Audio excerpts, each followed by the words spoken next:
What the fuck just happened? So,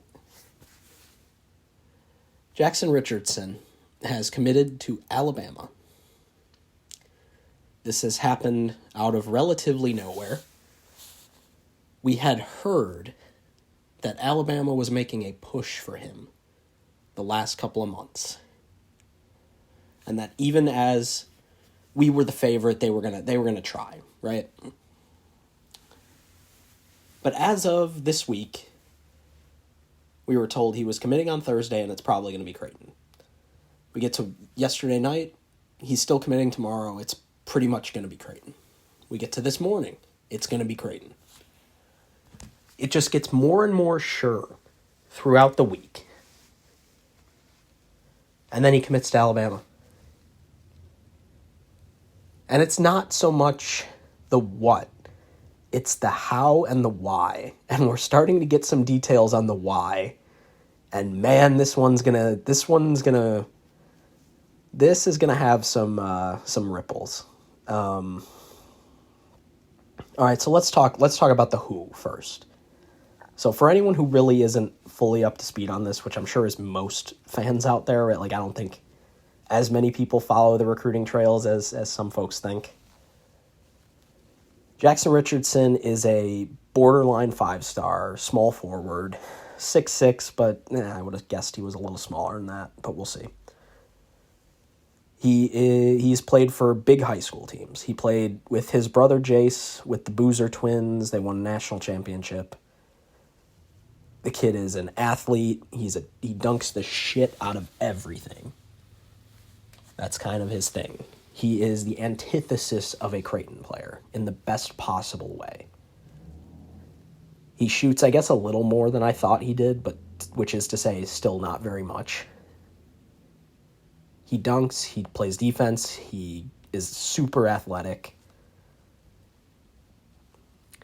And I should even, before we get to that, he's the son of Jason Richardson, NBA veteran, multiple time slam dunk champ, as you've probably heard by now, who was a Michigan State Spartan. His brother Jace, I'm pretty sure last year, I always get my years screwed up, was at Michigan State, got drafted.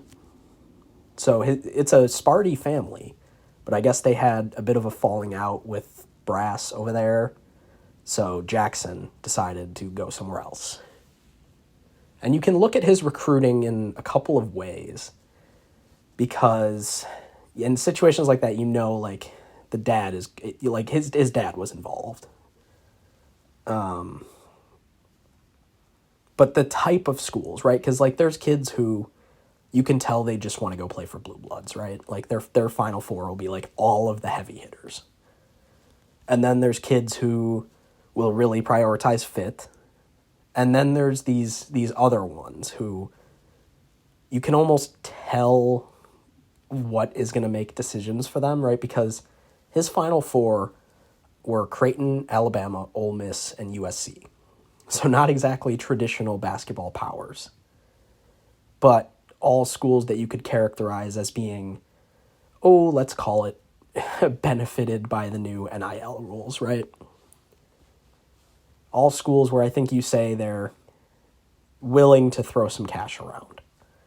Also, you could say schools that have great offensive coaches, guys who have succeeded, right? Like four coaches, like think what you will of Musselman, but he won at Arkansas, right? Like Beard, douchebag, but he won. Oates, douchebag, but he wins. And then Mac. So you've got four coaches who, you could say like, all right, so it's a coach and money driven recruitment, right? So we're hearing all along that it's Creighton. All along. Like, we've been the leader for what feels like a year now. I don't think it's actually been that long. And it's kind of like, let's not pretend it's not surprised everybody to hear it. It surprised the hell out of me. And it's kind of this thing of, okay, and it just never went away. We kept hearing, all right, Bama's making a push, Ole Miss is making a push, Bama's making a push, Bama's making a push. But it just kind of stayed us. And we get to today. Like last night, everyone went to bed and we're starting to get like increased rumors. Everyone's confident we're getting him. His commitment shoes. He orders commitment shoes through a guy in Omaha who is followed by like our entire current roster. Okay, that's a pretty great sign. We get to this morning, Trilly Donovan posts the Billy the Blue Jay gif. All right, that usually means done deal. Guy's got like a 98, 99% hit rate. In fact, Mr. Dennis sent me a thing, and I know he's on the Discord, or he was on the Discord, I'm not, where it's like he's made like 600 predictions in the last few years, and only 27 of them have been wrong. Okay, pretty good rate. But he said that after the fact, because the funny part is he's now gotten 3 bits of Creighton news very wrong.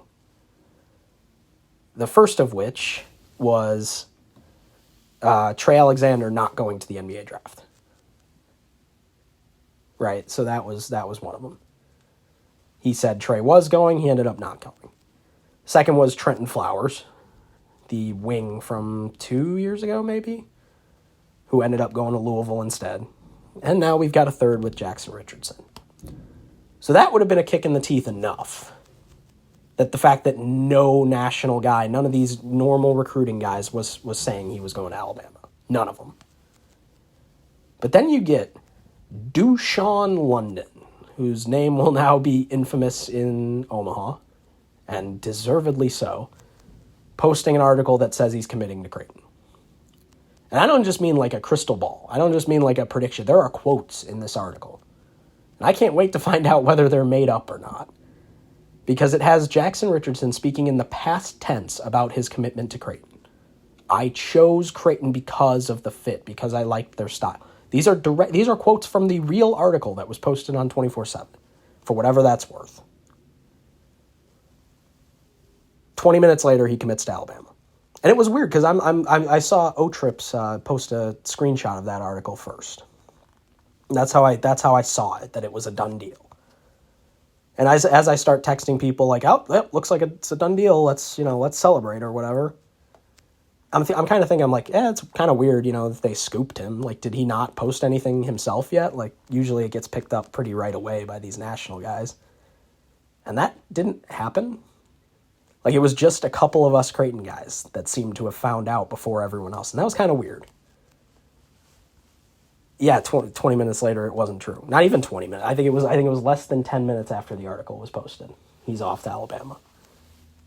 What? Who does this happen to? Seriously? Like, how the fuck does that happen? So unless you would have us believe that if everything went right in the journalistic process or whatever, he flipped his commitment in like 10 minutes, right? Obviously, I'm sure that's not what happened. If we are to believe that this was a legit article and this Dushan guy is not, the fakest, worst journalist who ever lived, which would be like par for the course in the recruiting world. Guy I've never heard of tries to scoop everyone by making up a fake article that is something that seems to be true, right? Like, that's going to be true. If we believe that he did, pretty much everything right, then they had this interview whenever, let's call it like Monday. Jaxon has in his mind made up his mind, it's a done deal, he's going to Creighton. Since Monday, Jaxon changes his mind, doesn't tell this Dushan guy. Dushan posts the article ahead of time.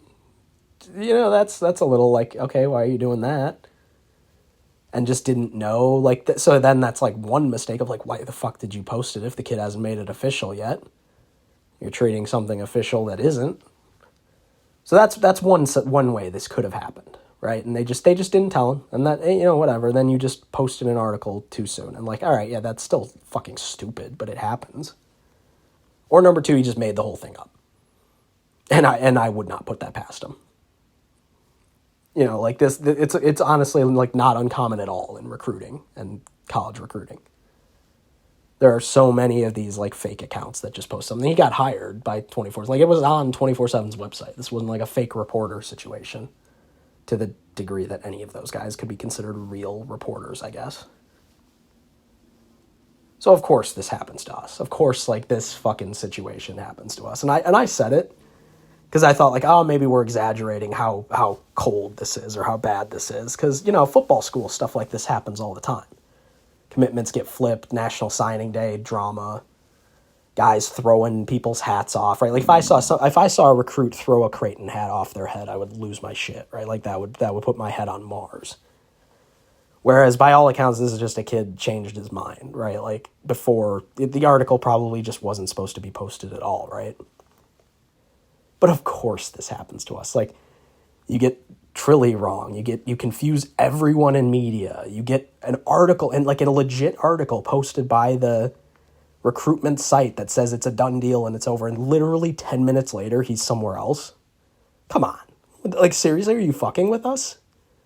What did we as a fan, like, what is the sin as a fan base that we are atoning for? Because we're going through something right now. So all of that, and now things are starting to trickle out, because you go through it and you're like, how does this happen, man? Like, there are plenty of rational explanations, but even still, then you have to reconcile all of them.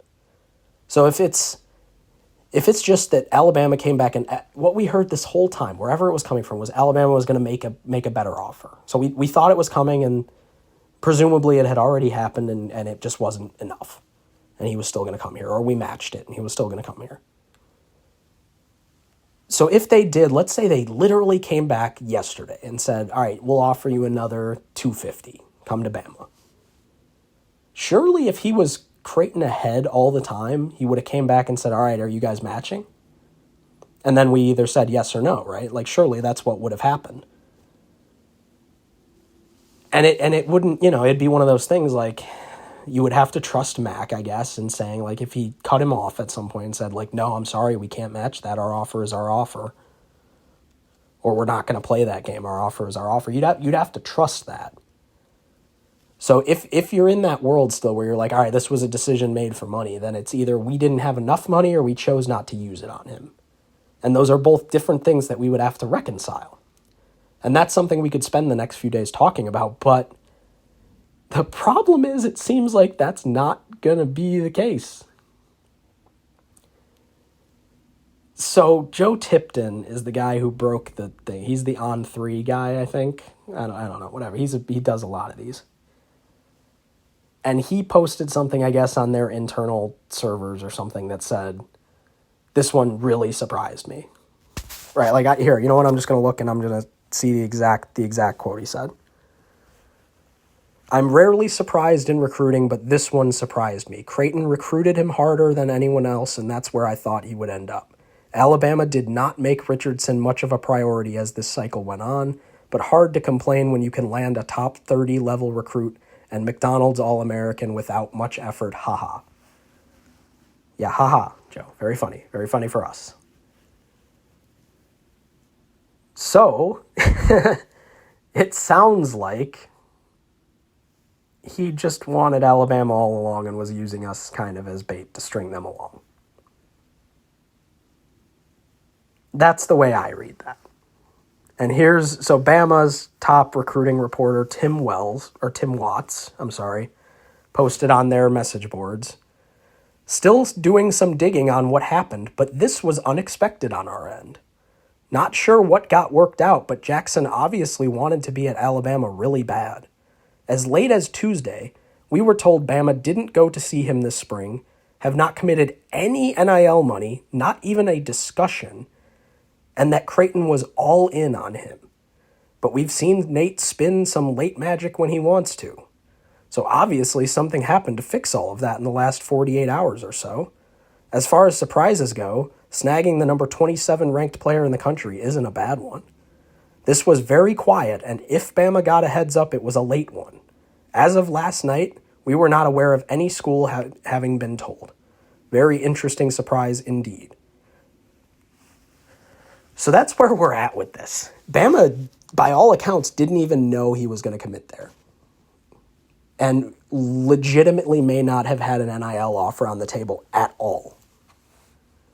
There is a world where Bama just lockered us so hard with this stumbling ass backwards into getting a borderline 5-star, despite us offering him perhaps way more money, just kind of because he wanted to play there more than here. That's harder to cope with, I think, than it just being Bama offering him more money and us either deciding it wasn't worth it or not being able to. Because either that's a coach decision or just one of the few schools that has more money than us spending it, right? You can almost live with those, because that's kind of how 5-star decisions are supposed to go. But this sort of... I don't know what to say to this. Because now you've got it making it seem like the kid was either stringing it along or they came in like last minute and nobody knows about it. I'm assuming we'll find out in the next few days. I will pay somebody for this story. I will pay somebody to find out what our coaches knew and when. And I hope we hear this story in totality. I have a feeling we won't, because these kind of things sometimes make it out and sometimes don't. And I feel like Creighton does a pretty good job keeping lid on stuff sometimes. But this one's going to go down as an all-time recruiting disaster. I mean, this is a guy we were, the coaches will say, like, especially here at Creighton, we weren't putting all of our chips in one basket of one kid, a 5-star that we've never landed, a borderline 5-star, like the likes of a player we've never landed before. But the problem is there's really no backup plan here. Like, it's not like we're the type of school that'll just pivot to the next, like, available 4-star. We've done it before, though. Like, as crazy as that sounds, when we lost Ty Washington, we went out and got Trey. So things can still happen. It's late. It was late then, though, too. So we'll see. It'll probably just be a matter of whether Mac decides, if it's even Mac who's basically deciding this at this point. That's the other piece of all this, is like, who the fuck knows now what next season looks like. But where our brass looks at it and says, all right, do we try to go after another freshman, or is this just money we're putting back in the transfer portal at this point and trying to recreate it in the aggregate? It was always going to be an interesting fit because he's not a 2, but that's sort of where we would have played him a little bit. Like, I don't know if he would have started as a 3 over Green. Probably not. Just because, I mean, he really doesn't shoot much. And, I don't know. Like, you find ways to get guys like that on the floor. But he wouldn't have been, like, a ready-made freshman from the start. So it would have been interesting how we kind of squeezed him in and rotated lineups and stuff like that. So there's not necessarily a case where there's like, well, now it leaves a chasm on the roster. Like, in theory, it doesn't. In theory, you're getting your transfer point guard and your transfer center. And then your point guards are Transfer and Harmon. Your 2s are Zugic and Swartz, assuming everybody stays, right? Your 3s are Green, Greer, and Harper. Your 4s are McAndrew and Trout. Your 5s are Transfer and Konan and Dimitrovich. So in theory, there's not a hole on the roster right now in terms of position. There is a hole in terms of role, though. Because now that athletic wing, we just don't have it. We don't have, like, the dunker slasher wing. And the thing is, like, anyone saying, like, well, we'll just go out and find one now. We don't always do that, though. Like, even if we could, we don't always make that a priority. The Jemiah Neal transfer, when we did it, was a shock to pretty much everyone, because we didn't know we were tracking him and we didn't necessarily know that was something we were going to sign. But we did. Thankfully, we did. But it's so anyone just assuming, like, well, all right, now we just got to get a transfer. Here's the problem. We already have to get 2 big-time transfers. You need a big-time point guard and a big-time center. Pretty much non-negotiably. If Zugic or Swartz leaves, you also need a 2-guard. You will presumably need to pick up a bench option somewhere, because that's just kind of how we usually... I don't know, that's how transfer portal usually works. And you will need the big-time center is non-negotiable, it seems like, right? So we have a lot of work to do. So if we're also trying to pick up athletic wing who can play in the rotation effectively, that's not easy. It's very difficult to imagine all of those spots getting filled. This would have been such an easy way to lock in 85% of your roster next year, like 85% of your work. And you just have, if you walked into next year with Richardson, Swartz, Zugic, three of Swartz, Zugic, Greer, Harper, Green, McAndrew, and you only need point guard center, like you're filled 2, 3, 4. You need point guard center. That is so much easier to address in the portal than trying to like fill needs all over the roster. And I'm not saying those 2, 3, 4 would have been perfect either. Like we still would have been light on athleticism. We still would have been light on defense. But it just now that would have been just such an easy way by slotting Richardson in there to say, okay, we can limit what we need to go get. Whereas now we do not have that. That was just such an easy way to create that situation. And if we really went all in for this kid, Alabama brushed him aside basically and said like, sorry, we're not coming to see you. We're not really recruiting you anymore. And he still goes there. All right, well, fuck off then, I guess. Like, what are we supposed to say? You know, like I don't know if that makes it easier or harder to take. That's not really the point. The point is what we do next now. So this is mostly just to like kind of laugh and bullshit about like, if you don't laugh, you'll cry. Like, what the fuck, man? How does this happen? And I'm sorry, my voice has been awful during that. I've been a little under the weather this week. Now I'm sick for 2 reasons. It's college sports, baby. So yeah, I don't know. Like it's what do we do next? That's the only piece that matters. We've had some pretty good luck with the kids that shafted us going on to do fuck all, you know? Ty Washington played for one of the worst Kentucky teams of all time. Trenton Flowers flamed out in Australia or something. I don't even remember what happened to him. He was trying to come back to college. Went and played in the G League trying to come back to college. Tristan Enaruna did fuck all. Brian Bowen, thank God he didn't come here. Who else was there? Like Ian Steele from North Carolina, NC State? Is that where he went? I know we were close on him.